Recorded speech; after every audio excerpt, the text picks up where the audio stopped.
إن الحمد لله نحمده ونستعينه ونستغفره ونصلي على المرسلين من آدم إلى محمد عليه الصلاة والسلام لا نفرق بين أحد من رسله ونعوذ بالله من شرور أنفسنا ومن سيئات أعمالنا من يهده الله فلا مضل له ومن يضلل الله فلا هادي له.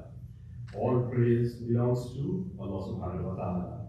We ask for His help, we seek His forgiveness, and we ask for Allah's blessings for every messenger from the first prophet Adam to the last prophet Muhammad alayhi salatu wassalam. Quran says that Muslims do not differentiate between the messengers of Allah. We also ask for Allah's blessings, salawat, mercy and forgiveness for every believing man and woman. رب اشرح لي صدري ويسر لي امري واحلل عقدة من لساني يفقهوا قولي اما بعد. Allah subhanahu wa ta'ala says in Quran, أعوذ بالله من الشيطان الرجيم يا أيها الذين آمنوا اتقوا الله حق تقاته ولا تموتن إلا وأنتم مسلمون. O you who believe, fear Allah as He should be feared, and you must not die except in the state of Islam, except as a Muslim. So Allah commands us to ensure that we remain submitted to Him and only Him until our last breath, until our death, that we engage in good deeds throughout our lives and we refrain from any sins until our last day on this earth, that we continue fulfilling the orders of Allah until death. So as Muslims, we don't have any breaks. We have no holidays from practicing deen. It's not that we can pause Islam, take a break, and then come back to it and start practicing deen again. Islam does not work this way. Brothers and sisters, your summer vacations are starting very soon, in less than a month. And vacations are a break from your school, from your studies. But vacations are not a break from practicing Islam, for remaining a Muslim, because vacation days and months are still counted in our lifespan, for which we will be held accountable for. And none of us knows when our last moments are going to be, which Allah says that you must remain Muslim, you must remain submitted to me until your last moments. Because Quran says that two aspects of life are kept hidden from human beings. They are kept unknown. Only Allah knows. وَمَا تَدْرِي نَفْسٌ مَاذَا تَكْسِبُ غَدًا وَمَا تَدْرِي نَفْسٌ بِأَيِّ أَرْضٍ تَمُوتُ. No one knows what he or she will earn tomorrow. And no one knows when and where our last moments are going to be. Life passes by very quickly. Those with wisdom, they will utilize every moment in their hands to please Allah subhanahu wa ta'ala, to get closer to Allah subhanahu wa ta'ala. But those who live life of disobedience, at the time of death, they will regret. And Quran depicts that moment. حتى إذا جاء أحدهم الموت قال رب ارجعون لعلي أعمل صالحا فيما تركت كلا إنها كلمة هو قائلها ومن ورائهم برزخ إلى يوم يبعثون. And such is the state of the disbelievers. When time of death comes near to one of them, he says, "Oh my Rabb, please send me back, let me go back, so that I do righteousness which I have left behind." Allah says, no, he is uttering empty words, and behind them is a barrier now, a barzakh, a curtain, until the day they will be resurrected. So today, time is in our hands to do good deeds before the accountability begins. Tomorrow will be the day of accountability, but no more time to do any more goods.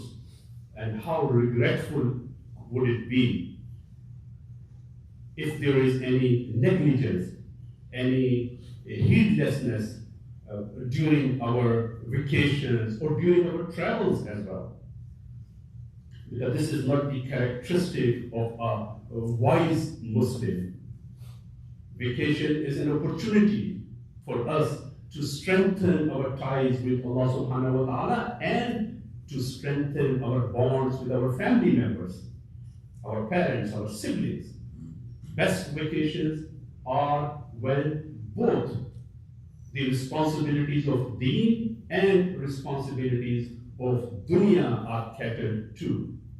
A Muslim uses every opportunity to put his forehead to the ground, does not miss any moment, any opportunity, whether we are celebrating Eids or witnessing an eclipse or winning a basketball game, even facing a calamity. A Muslim would bow down to Allah subhanahu wa ta'ala.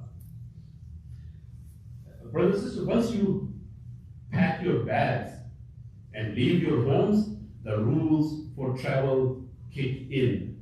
You can shorten in fact, you can shorten and you must shorten your prayers from 4 rak'ahs to 2 rak'ahs, and you may even combine Zohar and Asr at Zohar time, Maghrib and Isha at Isha time. Allah has made it very easy for us to practice His deen. If Imam is local, not traveler, and you're praying behind him, then you cannot shorten your prayers, and you must complete the 4 rak'ahs. But if you, as a traveler, are leading the prayers, then you will shorten your prayers. But those behind you who are residents, not travelers, they will complete their prayers after you finish. Obligations to do wudu, they remain same, no change in it. Tayammum is only permitted when no water nearby. Masah only permitted when there is no water nearby, no rest areas around if you're traveling. Fortunately, almost all airports, Indianapolis, O'Hare, and Chicago, they have designated prayer rooms for us, and we must utilize it. So there is no excuse for missing a prayer during the travels. None. In fact, we should never forget that Iblis was ordered to do a sajda to Adam, alayhi salam. And we have been ordered to do sajda to Rabb of Adam. Iblis missed a single sajda and he was cursed forever. So we better not dare missing a single salah, even if you are traveling or on vacations. Praying while one is on the right is permissible. So we can pray whether we are in cars or planes or trains, even in spacecrafts. Complete bowing and prostration is not necessary in such situations. Bukhari narrates that the Prophet ﷺ offered additional prayers during travel while riding his camel, and in whichever direction the camel took him to. In fact, this gives us another perspective of that ayah, وَلِلَّهِ الْمَشْرِقُ وَالْمَغْرِبُ فَأَيْنَمَا تَوَلُّوا فَثَمَّ وَجْهُ اللَّهِ. And Bukhari adds in his comments, or this part of the hadith, Bukhari adds that Prophet ﷺ he gestured with his head for ruku and for sajda. Brothers and sisters, you will be visiting your parents and your siblings during these vacations.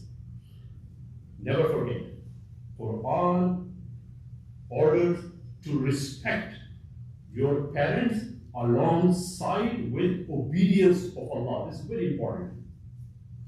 وَقَضَى رَبُّكَ أَلَّا تَعْبُدُوا إِلَّا إِيَّاهُ وَبِالْوَالِدَيْنِ إِحْسَانًا. And your Lord has decreed that you shall not that you not be slaves of anyone else. Ta'budu, complete slavery, not just worship. And that you treat your parents with kindness, with ihsan. Allah listed the rights of the parents along with his own rights.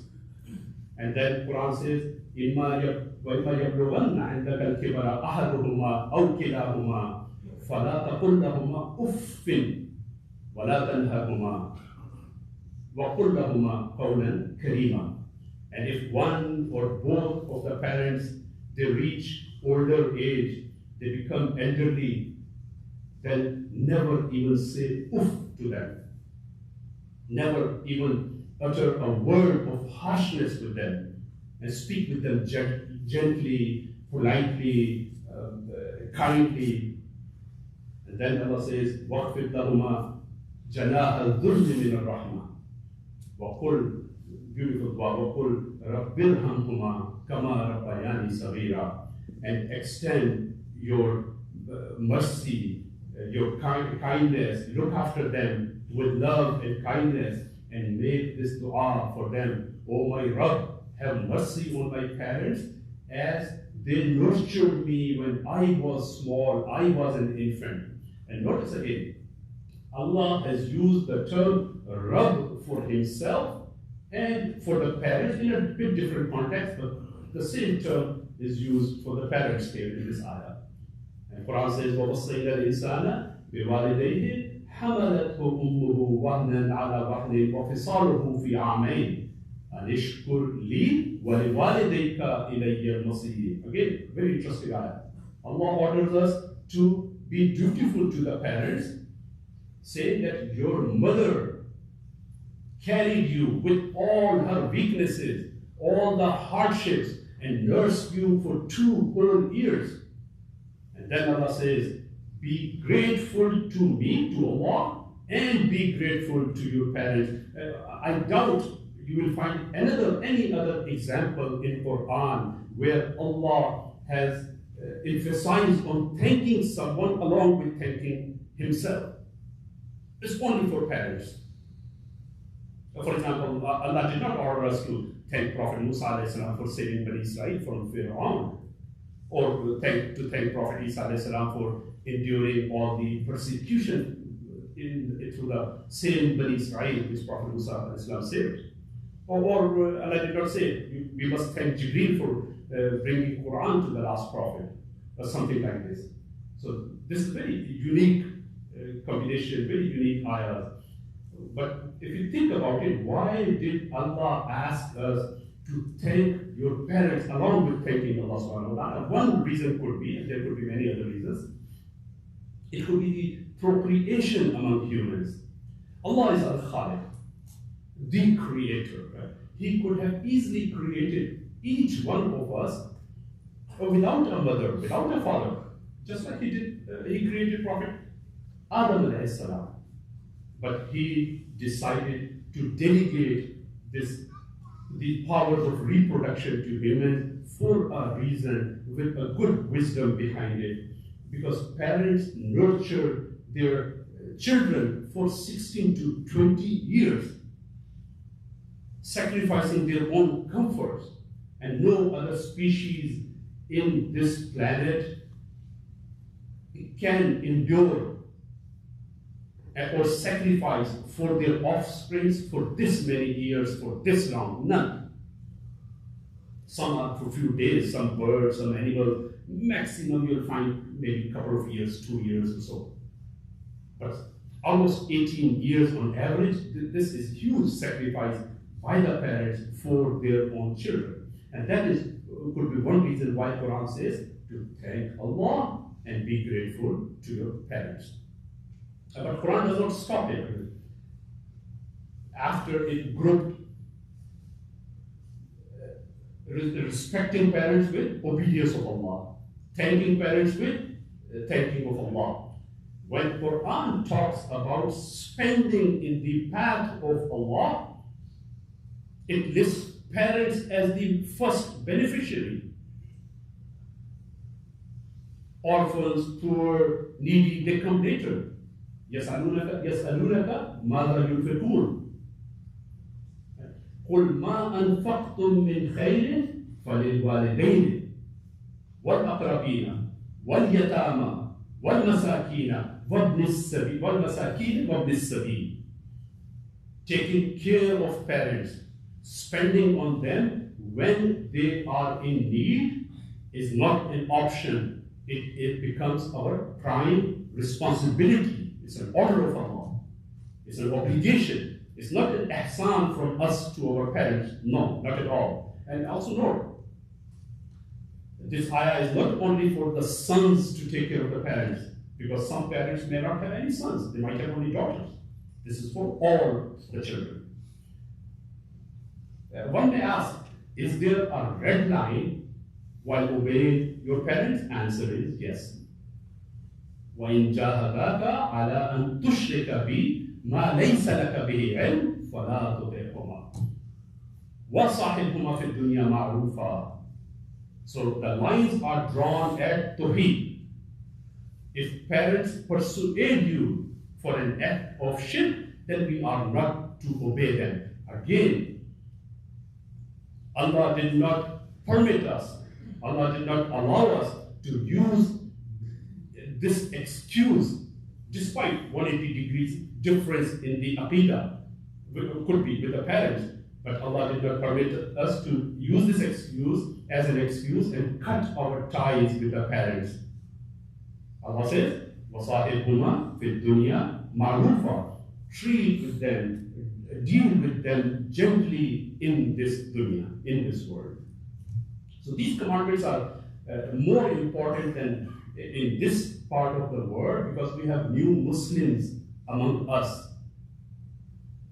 So their dealing with their non-Muslim parents must fall under the guidelines given by Allah subhanahu wa ta'ala. Prophet of Islam said that two acts, two deeds are punished quickly within this life, within this world. One is oppression, and the second is disrespect to parents. Bukhari quoted it and Al-Albani graded it as Sahih. Tirmidhi has a different narration. It said, the Prophet said, the pleasure of Allah lies in the pleasure of parents, and the displeasure of Allah is in the displeasure of the parents. So consequences of disrespecting own parents, it can haunt us in our lives in this dunya. May Allah subhanahu wa ta'ala give us wisdom to understand His ayahs. Barakallahu li wa lakum fil Qur'an al-azim wa nafa'ani wa iyyakum bima fihi min al-ayati wa dhikr al-hakim.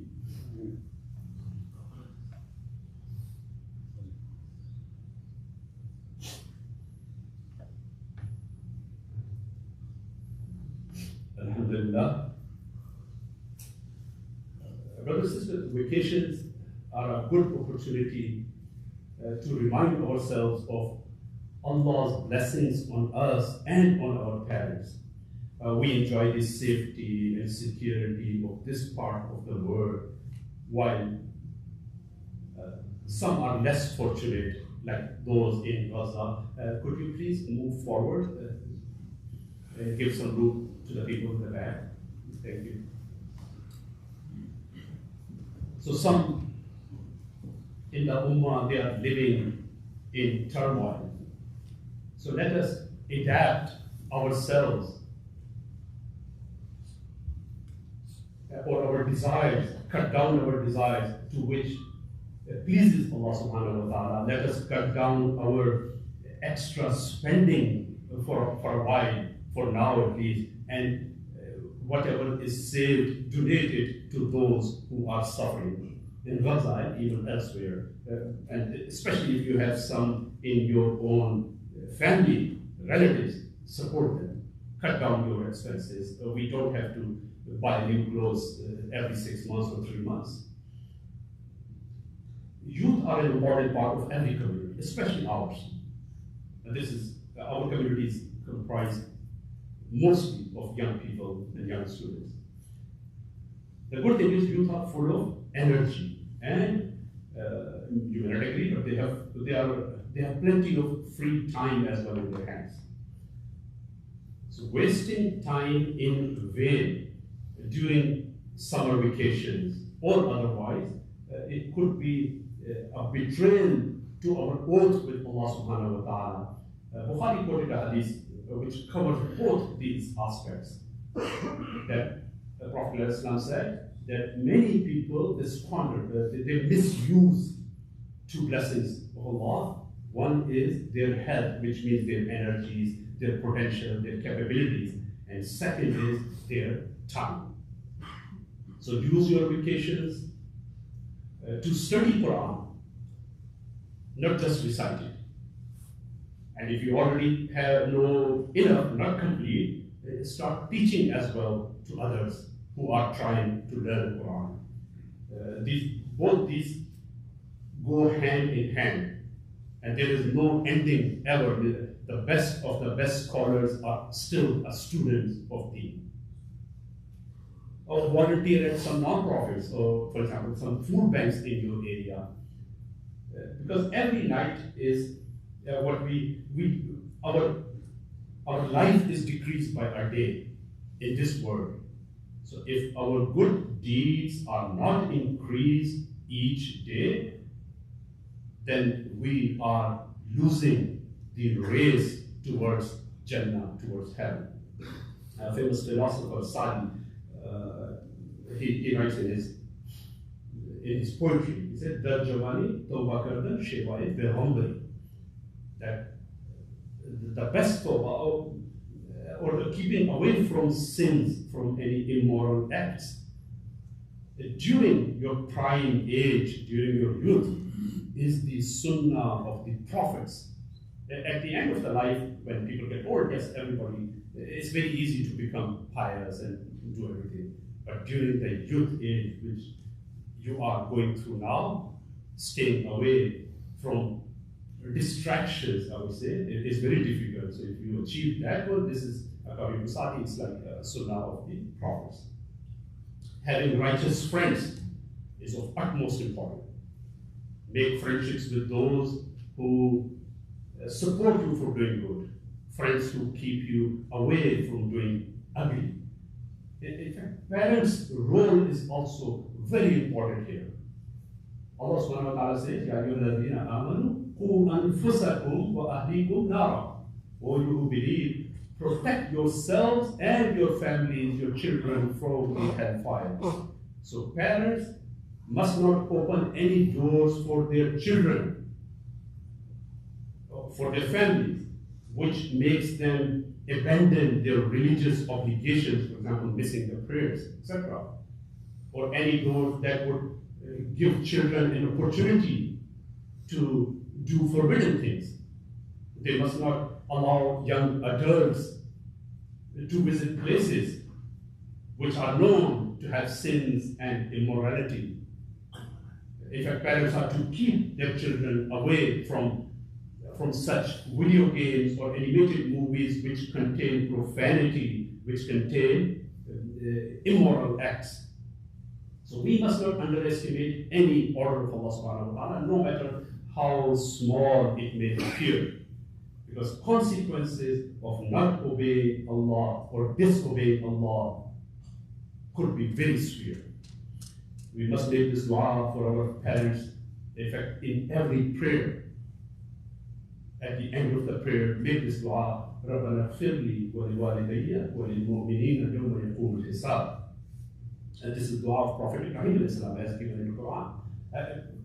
By the way, his language is not known, Prophet Ibrahim's language is not known to be Arabic. There are other Assyrian and other languages, but nobody can tell for sure. But Allah translated this dua for us and preserved in Quran. A few words on this topic, this off-topic, important, debatable, which is good for us to learn something. We know that all the prophets, they prayed, they made du'as in their own languages. But if a dua is from Quran, we must use the original Arabic text. Because no translation can ever do the justice to the words of Allah, no matter how good the translator is. But if you're asking, I don't know how to example, if you're asking Allah for a black or pink G-Wagon, then you better use your own language. because Allah subhanahu wa ta'ala does not need any languages to communicate with. In fact, one can even make dua in his or her heart. وَاللَّهُ يَعْلَمُ مَا فِي قُلُوبِكُمْ. Allah knows what is in your hearts, in our hearts. If a person is disabled, cannot speak, yeah, they can use sign language to make dua. So neither Quran nor Sunnah has any clear prohibition for making du'as in other languages, and that is why scholars differ on this very topic. Ibn Taymiyyah, even modern scholars like Umar Suleiman, Asim Hakim, they agree that as long, it's a conditional agreement, that as long the person is learning, trying to learn the Arabic words for the dua with the understanding, with the meaning, yeah, they can make duas in their own language. But on the other side, the other scholars who oppose it, who do not agree with this view, they also, in fact, many of them do not agree with Friday Khutba in any language other than Arabic. But looks like Ummah is now converging closer to point of view of Ibn Taymiyyah and others, because so many Muslims are migrating in the communities which are not Arabic-speaking countries. So that's why this has become slowly acceptable khutbah in other languages. Bottom line is, we must understand what we are saying in our du'as, in our prayers, in our salah. We must know, we must understand. Without that, I don't know how useful the prayers could be. To recap, on the day of judgment, we will be held accountable for our time on this earth, including our vacations. Second, Allah orders us to respect our parents, no matter, even if they are non-Muslims. We are not obeying their orders, which lead to shirk. Everything else, yes, we must be gentle with them, treat them nicely in this dunya. If a dua is not from Quran, yes, use any language, your own native language. We might be able to communicate better with Allah subhanahu wa ta'ala. May Allah subhanahu wa ta'ala bless our time, our lifespan, bless our deeds. ربنا لا تزغ قلوبنا بعد إذ هديتنا وهب لنا من لدنك رحمة إنك أنت الوهاب. ربنا هب لنا من أزواجنا وذرياتنا قرة أعين واجعلنا للمتقين إماما. سبحان ربك رب العزة عما يصفون وسلام على المرسلين والحمد لله رب العالمين. وأقم الصلاة.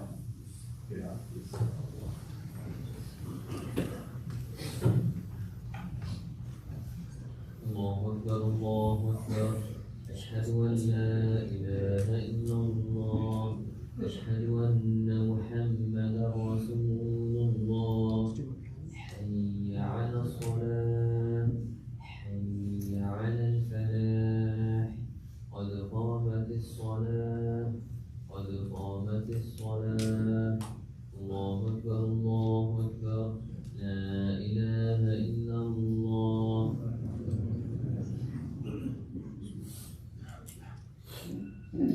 استووا واستقيموا واعتدلوا. الله أكبر.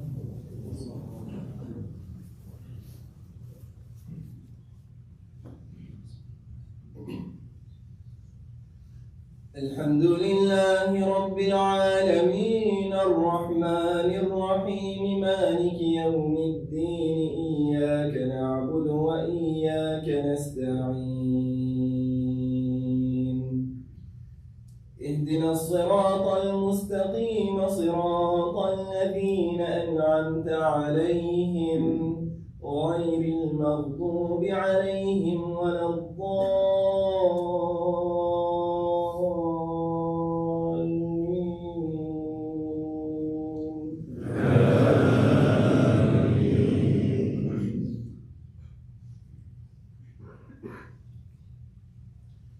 ألم تر كيف فعل ربك بأصحاب الفيل ألم يجعل كيدهم في تضليل وأرسل عليهم طيرا أبابيل ترميهم بحجارة من سجيل فجعلهم كعصف مأكول. الله أكبر.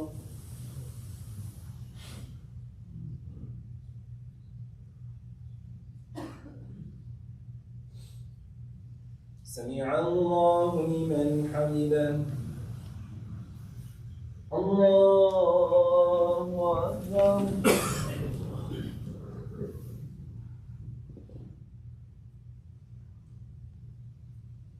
الله أكبر. الله أكبر.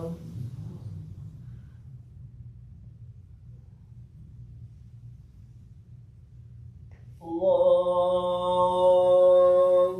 أكبر.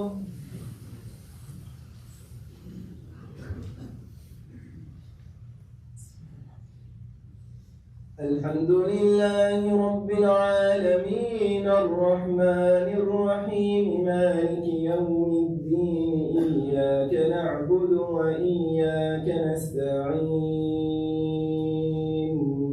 اهدنا الصراط المستقيم صراط الذين أنعمت عليهم غير المغضوب عليهم ولا الضالين.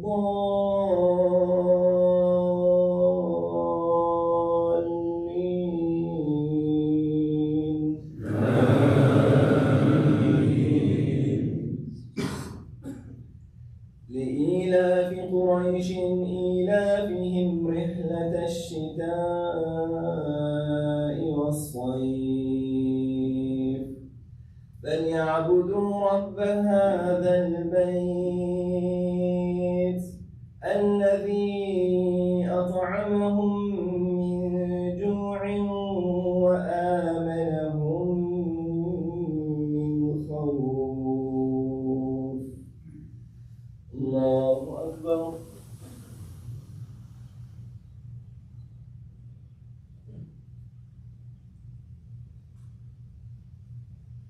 سمع الله لمن حمده.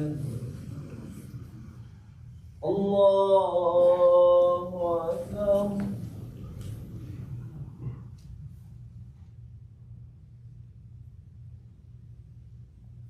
الله أكبر. الله أكبر.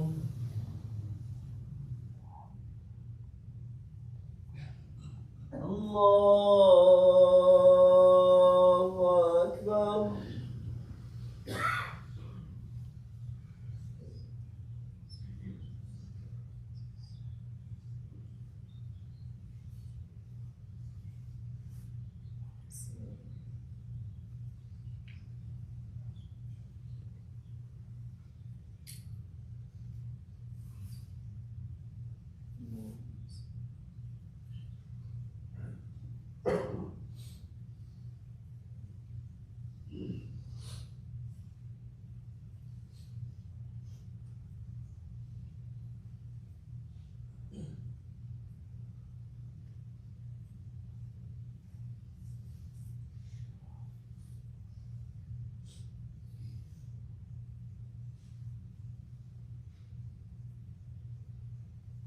السلام عليكم ورحمة الله. السلام عليكم ورحمة الله.